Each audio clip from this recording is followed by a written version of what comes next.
Bonjour et bienvenue encore une autre fois à Entreprise missionnaire, Aide missionnaire internationale. Mon nom c'est Pierre Roussel. Bienvenue. Aujourd'hui c'est programme ou enregistrement numéro 5. Nous sommes le 5 janvier, dimanche le 5 janvier 2014. Alors je vous souhaite une bonne année cette année. 2014, de bonnes choses. Partie numéro 3 de ma biographie, c'est ma dernière partie. Je pourrais en faire un autre, mais je vais essayer de condenser 19 ans de ma nouvelle naissance jusqu'à aujourd'hui dans environ peut-être 30-35 minutes, pas pour trop agrandir les choses. J'ai déjà parlé un peu quand j'ai été sauvé. J'ai retourné à l'Église catholique, j'ai fait beaucoup d'Églises catholiques, éventuellement j'ai été à l'Église baptiste. Mais éventuellement, j'ai été à une église pentecôtiste et j'ai été là pour 2 ans et demi à peu près. Mais même avant que j'étais à l'église pentecôtiste, j'ai eu une expérience, nous appelons ça le baptême de l'esprit, dans l'esprit.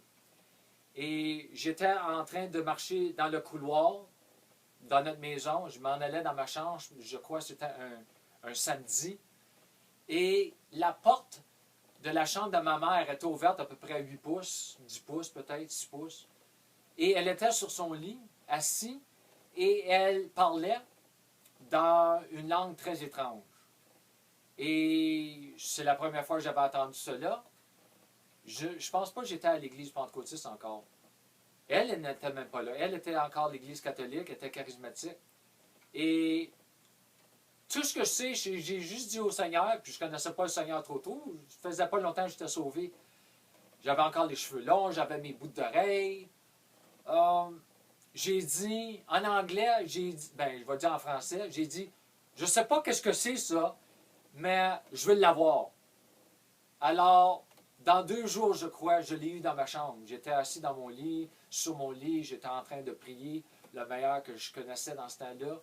Et j'ai reçu ce langage-là et je ne savais pas trop qu'est-ce que c'était. Alors éventuellement, je faisais partie d'un petit groupe d'hommes. Le vendredi soir, on se rencontrait et j'utilisais ce langage-là, pas trop fort. Et il m'a dit, quand tu as eu ça? J'ai dit, c'est quoi? Il dit, ça c'est les langues, le baptême de l'esprit. Ah! J'ai dit, c'est merveilleux ça, Pierre. Il dit, moi ça fait longtemps que je suis sauvé. J'ai même pas ce don-là encore, mais il m'a vraiment encouragé. Vraiment encouragé beaucoup. Il a été un grand encouragement. J'ai continué à exercer ce don le meilleur possible que je connaissais dans ce temps-là. C'est pas comme aujourd'hui. Aujourd'hui, c'est des heures et des heures par jour, autant possible.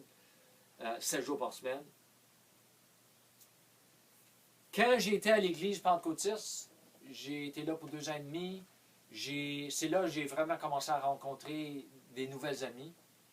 Et aussi, j'ai fait mon premier voyage de mission.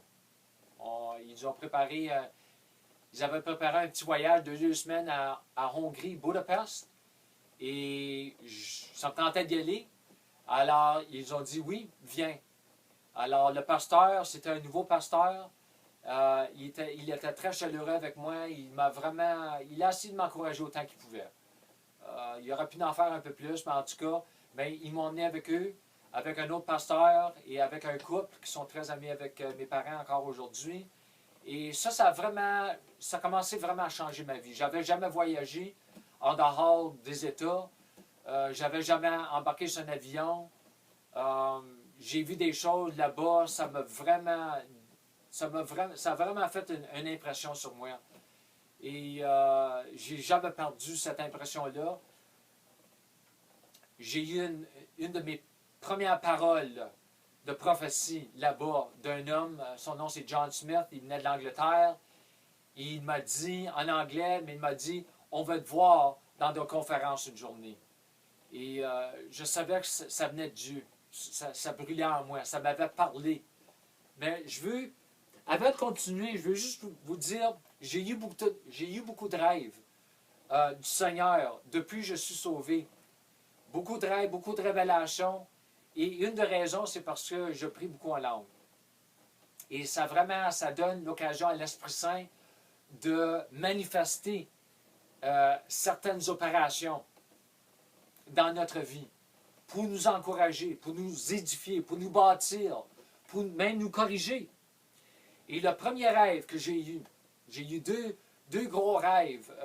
Ça faisait même peut-être un mois que j'étais sauvé, j'étais retourné en Shoah, j'étais chez mes parents. Un des premiers rêves que j'ai eu, c'était une petite règle en bois, 12 pouces de long. C'est seulement la seule chose que j'ai vue dans le rêve. Mais la minute, le moment que je me suis réveillé le matin, j'ai eu l'interprétation tout de suite.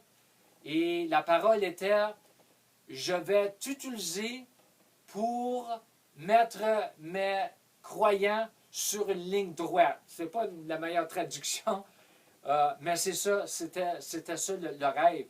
C'est ça qu'on fait avec une règle. Hein? Avec un crayon et une plume, ça fait une ligne droite. Alors, j'ai partagé ça avec un frère une couple d'années plus tard, un frère qui va à une église baptiste, puis il m'a dit, oui Pierre, certainement, je vois ça travailler en toi. Et je ne connaissais rien de ce que je connais aujourd'hui, mais ça travaillait quand même un peu en moi. Éventuellement, après le voyage, les choses ont commencé à changer un peu là-bas, pas pour le bon. Moi, j'avais quelqu'un que j'avais vraiment bâti une amitié avec, un homme un peu plus âgé.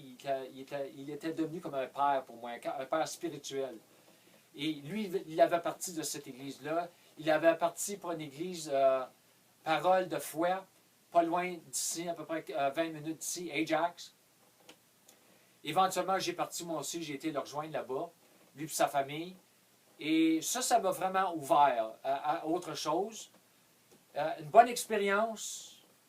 Vous savez, quand nous... Moi je n'encourage pas le monde de partir de l'Église, non. Mais j'ai entendu beaucoup de témoignages du monde qui ont parti des églises pour la bonne raison.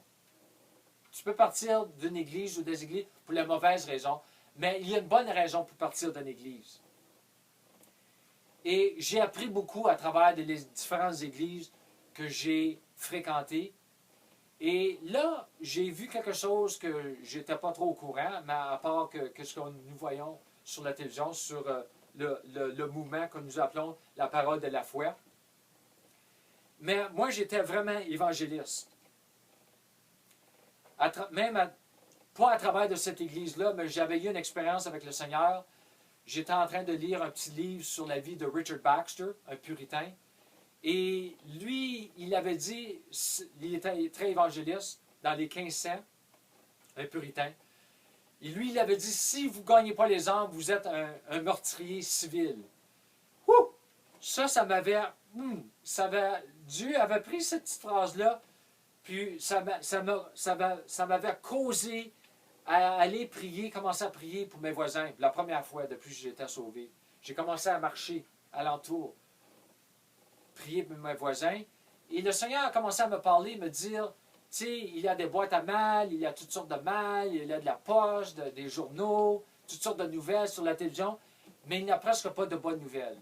Alors c'est là, Dieu a vraiment arrangé les affaires que je puisse commencer à délivrer des petits feuillets de porte en porte. Et j'ai fait cela pour une bonne secousse.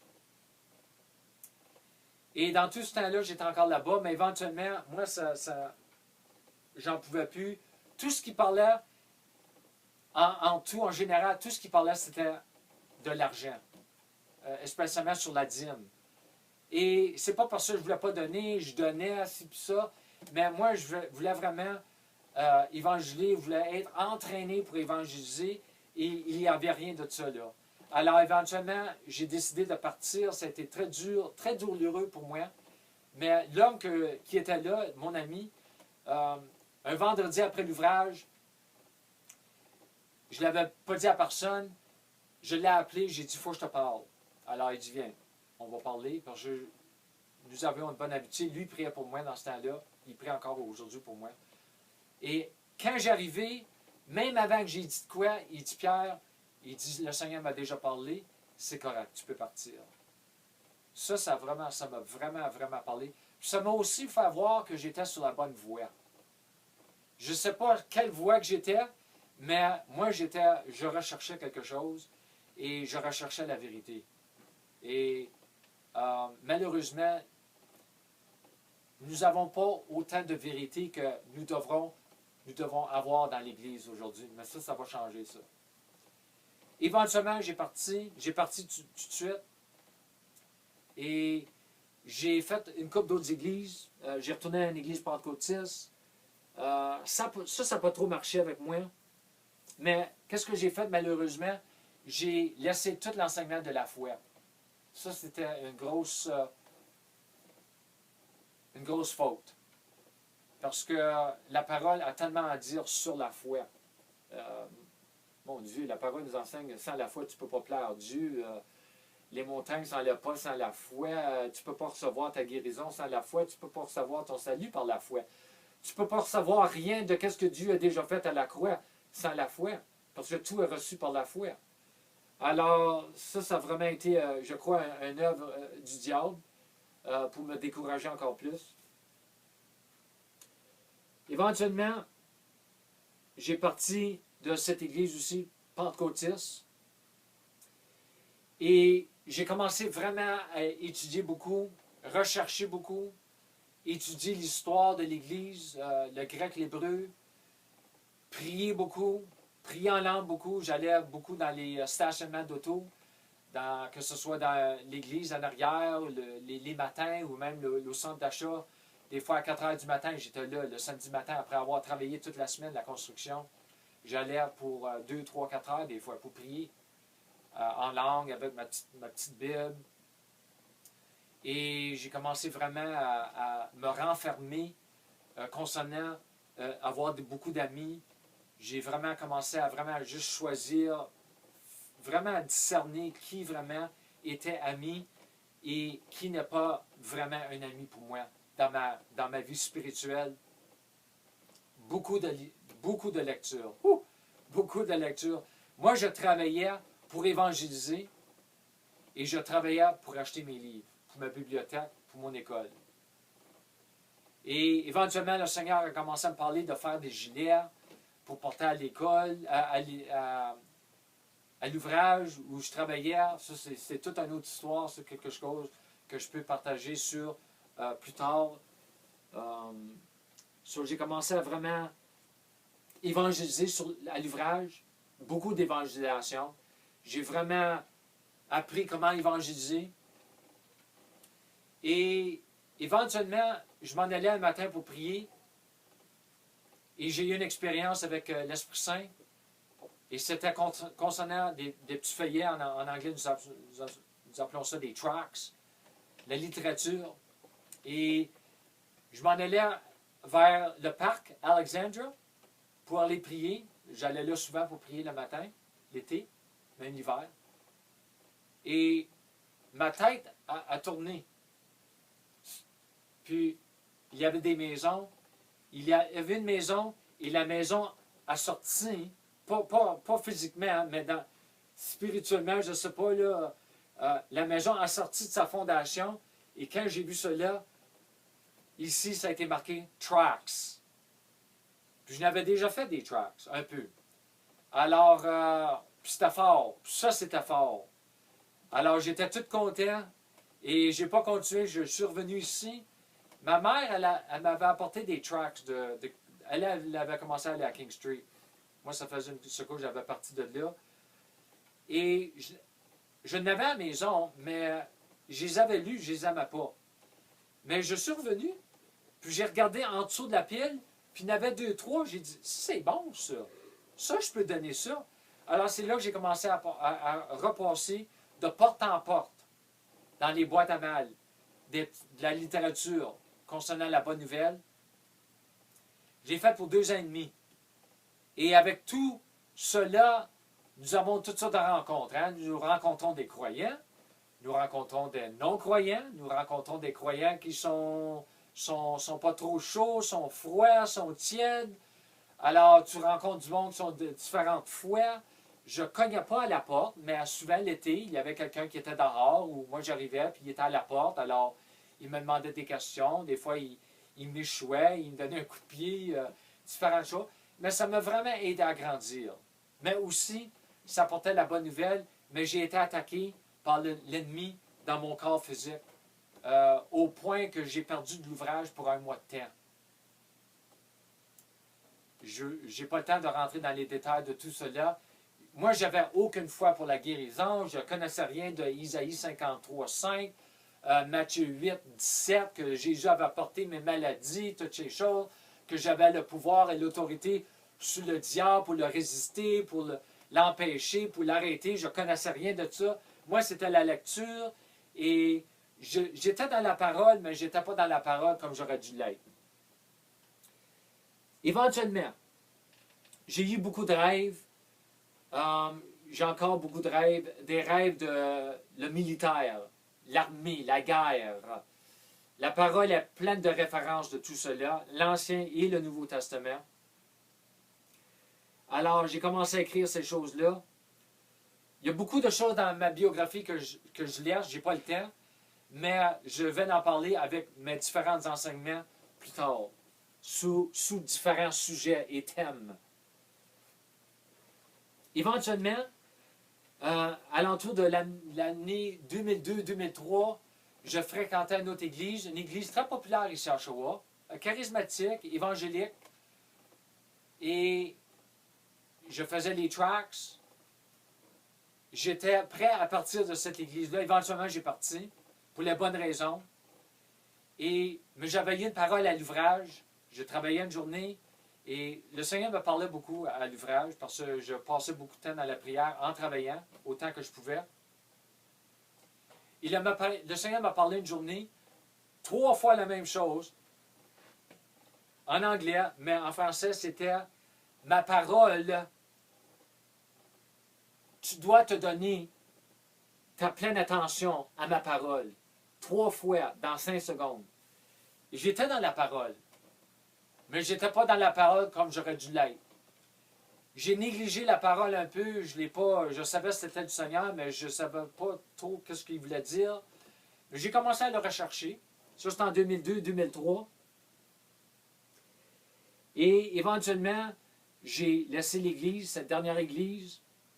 Et en 2004, j'ai eu ma visitation, une grosse visitation, très forte, qui a tout changé ma vie et qui m'a fait voir aussi que Dieu n'était pas choqué envers moi parce que j'avais laissé l'Église. J'avais laissé l'Église, mais comme j'ai dit, pour les bonnes raisons, mais je n'avais pas laissé Dieu. J'étais tellement en amour avec Dieu, je voulais le connaître plus et toutes ces choses-là.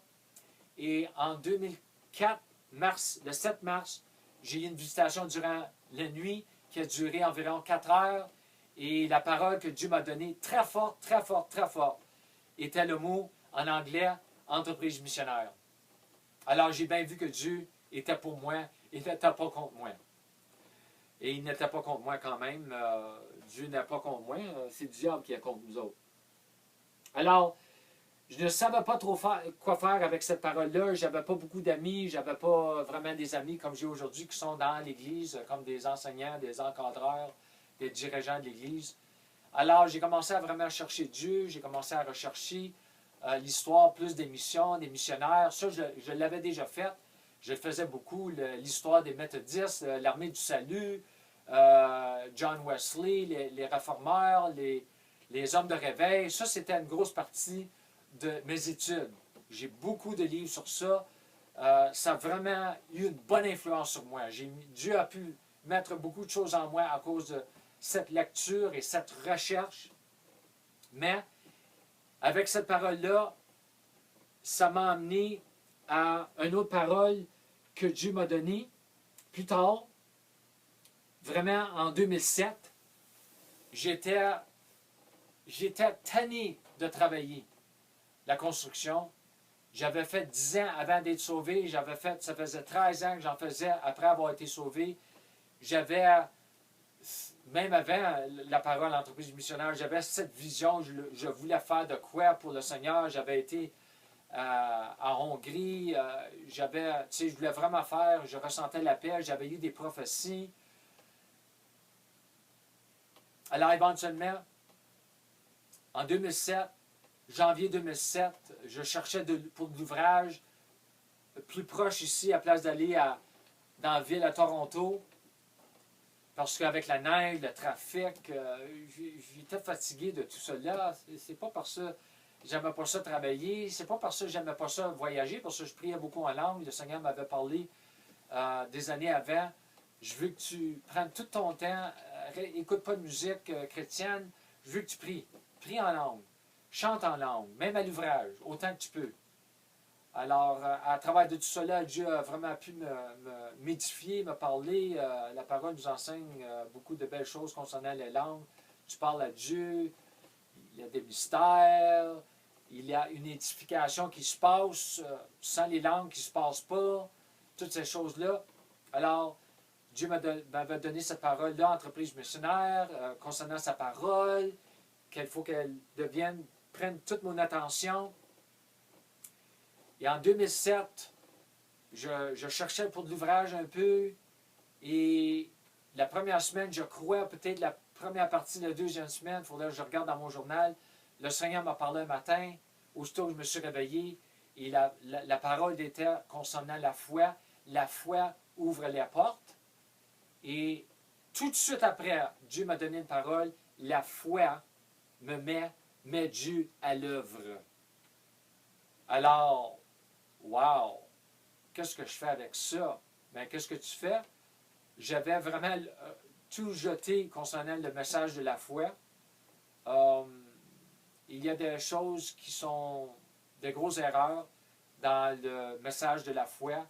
Et même un peu avant tout cela, Dieu m'avait vraiment arrangé que je rencontre des enseignements, que j'ai des enseignements dans ma vie à travers d'une couple de croyances et Oshawa que je ne connaissais vraiment pas. Et j'ai pu commencer à recevoir les enseignements de deux hommes qui m'ont vraiment encouragé. Éventuellement, je les ai rencontrés en 2008. C'est Gary Carpenter et Dave Roberson à Tulsa, Oklahoma. Ils sont très forts dans la foi, mais leur message sur la foi est un peu différent de ce que nous attendons aujourd'hui. Et c'est le message que Dieu m'a donné. Et je vais vraiment, une grosse partie de ma doctrine est centrée sur cela. Et ils ont un très bon message. Dieu me l'a fait voir. C'est précis, Pierre, ça vient de moi. Ça m'a parlé. Et j'ai commencé à écouter leurs enseignements, même jusqu'à 4, 5, 6 heures par jour en priant en langue, plus toutes mes recherches, plus dans le grec, la recherche de la parole, tous les livres que j'avais, j'ai acheté sur la foi. Trois autres hommes aussi, je veux mentionner. Moi, je crois dans l'édification de l'Église, certains ministères dans l'Église. Et moi, je veux vraiment faire cela avec Entreprise missionnaire pour mentionner certains noms qui m'ont aidé pour que vous commencez à vous associer avec ce ministère-là un peu aussi, pour recevoir d'eux. Et trois autres hommes que Dieu a utilisés pour vraiment m'aider, même avant que j'ai embarqué avec Gary et Dave. Le premier, c'est Robert Slardon. Il y a une chute une couple d'années passées, mais il est revenu et Dieu a utilisé cet homme-là. Je l'ai vu des années passées. Venait juste d'être sauvé. Je l'ai vu à Sainte-Catherine dans une conférence. Il a eu une grosse influence et j'ai hâte de te rencontrer une journée, mon frère Roberts. Il a eu tellement une influence sur moi. L'histoire de l'Église, les hommes de réveil, les missions, les langues, les écoles de Bible, vraiment une grosse influence sur ma vie. Encore aujourd'hui, il est en moi. Deux autres hommes, c'est Norval Hayes, un homme de Dieu, tellement un homme de Dieu, concernant la foi.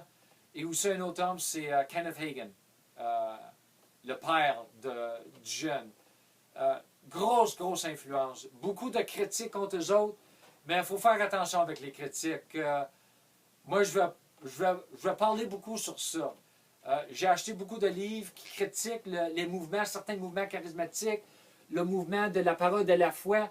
Ils ont des bonnes choses à dire, mais des fois, leur conclusion est fausse. Alors moi, je veux vraiment réformer des choses. Parce qu'il faut faire attention quand nous disons des choses qui ne sont pas vraies. Quand nous critiquons des choses que nous ne devons pas critiquer, ces choses-là.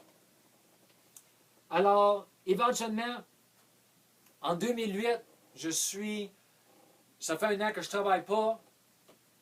Beaucoup de liberté pour prier, étudier.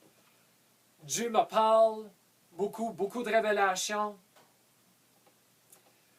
J'écoute beaucoup de Dave and Gary, Roberts, Norval, Hagen, mais vraiment plus dans la prière. Beaucoup de prière, beaucoup de méditation de la parole, beaucoup de confession de la parole, le renouvellement de l'intelligence, toutes ces choses-là. Ça, je vais en parler beaucoup, beaucoup dans le futur. 2008, même en 2007, Dieu m'a vraiment ouvert une porte pour la prière avec des frères que ça faisait à peu près 4-5 ans que je n'avais pas vu. C'était un temps formidable pour me former. Les jeudis soirs, on se rencontrait de 9 h, des fois jusqu'à 3 h du matin. Eux autres, ils avaient le don des langues interprétation. Et presque tout ce temps-là, c'était envers moi concernant l'appel que Dieu avait sur ma vie concernant l'entreprise missionnaire. Ça m'a vraiment édifié. Ça m'a vraiment encouragé. Ça m'a vraiment protégé de les mensonges du diable. Et c'est là aussi que j'ai vraiment vu la nécessité de le corps venir ensemble pour travailler, pour s'encourager, pour se corriger, pour s'édifier. Ça me manque beaucoup dans l'Église aujourd'hui. Moi, je suis vraiment fort sur l'unité de l'Église. Moi, je ne te parle pas de l'unité avec des fausses doctrines. Là. Non, non, non, non, non, non. Il y a une place pour les divisions. Mais il manque une grosse unité dans l'Église. 2008, je suis prêt à aller visiter un frère qui avait le cancer dans l'hôpital. Ça, c'était avant mon voyage, aller à Tulsa pour rencontrer Dave and Gary. Et je m'en allais prier ce soir-là. Je venais juste d'écouter un message par Gary. Je venais juste de mettre les écouteurs sur mes livres dans ma chambre en haut. Et la minute, il venait juste de parler sur le jeûne. Et Gary, c'est pas un homme qui jeûne beaucoup, beaucoup, pas autant que Dave. Mais il parlait un peu sur le jeûne. Et aussitôt que j'ai fermé ma cassette, et oui, j'étais encore dans les cassettes dans ce temps-là, le Seigneur m'a parlé, il m'a dit, je veux que tu commences à jeûner. Et moi, le jeûne, c'était un mot maudit. Ça ne faisait pas partie de mon vocabulaire. On n'entend pas beaucoup dans l'Église. J'étais pas gros. Je pesais, je pense, le plus que j'ai pesé, c'est 172 livres. Alors, moi, en tout cas, j'ai embarqué. Ça m'a pris 3 jours avec des faillites pour embarquer dans le jeûne de 40 jours. J'ai fait mon 40 jours. J'ai pris un repos de 2 mois pour récupérer mon énergie. Et j'ai rembarqué dans nos 40 jours. Et depuis ce temps-là, je fais des jeûnes de 25 jours, je fais des jeûnes de 30 jours. Je viens juste de finir un jeûne de 40 jours et un jeûne de 30 jours. J'ai perdu presque 40 livres, 38 livres. Il n'y a pas de quoi. Le jeûne est formidable. Ça fait une grosse partie de ma doctrine concernant la mortification, transformation du croyant. Alors, j'ai commencé à faire beaucoup de jeûnes. Et mon temps achève. Alors, il me reste une couple de minutes. Alors, tout m'a amené, avec tout ce jeûne-là, Dieu a commencé à vraiment travailler. J'ai commencé à croire Dieu pour certaines choses qu'il m'a dit de le croire pour, avec des rémas, des promesses. J'ai beaucoup d'enseignements sur cela. Et qu'est-ce qui est arrivé? J'ai rencontré un homme. Et je sais qu'ils m'écoutent, j'espère. Ils ont commencé à m'écouter sur YouTube au Congo, à Kinshasa. Et j'ai rencontré un homme ici à Oshawa, pas loin d'ici. Son nom, c'est Pasteur Joseph Gandu, je pense, je crois que je le prononce un peu bien. Et de tout cela, j'ai rencontré d'autres croyants, des Congolais. Et Dieu a vraiment commencé à nous mettre ensemble. Ça, c'est l'année 2013. Et éventuellement, j'ai fait c'est mon premier gros, c'est pas mon dernier, mais c'est mon premier gros voyage missionnaire en Afrique. Et aussi, j'ai pu aller en Europe, différentes places comme ça. J'ai vraiment juste fait ma prédication, mon enseignement à Kinshasa. Mais ça, je vais en parler un peu plus tard, beaucoup plus tard.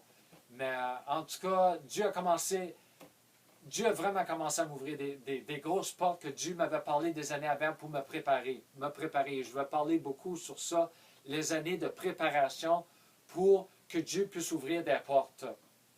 Dieu n'a pas de problème d'ouvrir des portes. C'est nous qui empêchons Dieu d'ouvrir les portes parce que nous ne sommes pas préparés. Alors, en tout cas, je vous laisse avec cela. Je veux vraiment vous encourager, ceux qui sont sauvés, ceux qui sont renés de nouveau, de vraiment, non seulement mes enseignements, mais j'ai des bonnes choses à enseigner et nous allons avoir des conférences à travers le monde. Je retourne en Afrique, je vais retourner en Europe, en Asie. Dieu va nous ouvrir de grandes portes. Nous allons avoir une école de Bible ici éventuellement pour entraîner des missionnaires concernant le mandat du Canada qui a été prophétisé par Yonggi Cho, concernant le Canada devenant une nation missionnaire. Alors, je vais parler beaucoup sur ça un autre temps, mais je vous laisse avec ceci. Paul commence ses lettres, il finit toutes ses épîtres avec « Que la grâce de Dieu soit avec vous ». La grâce de Dieu, c'est les habilités, le pouvoir de Dieu surnaturel pour nous aider dans notre croissance dans les choses de Dieu, dans le royaume de Dieu.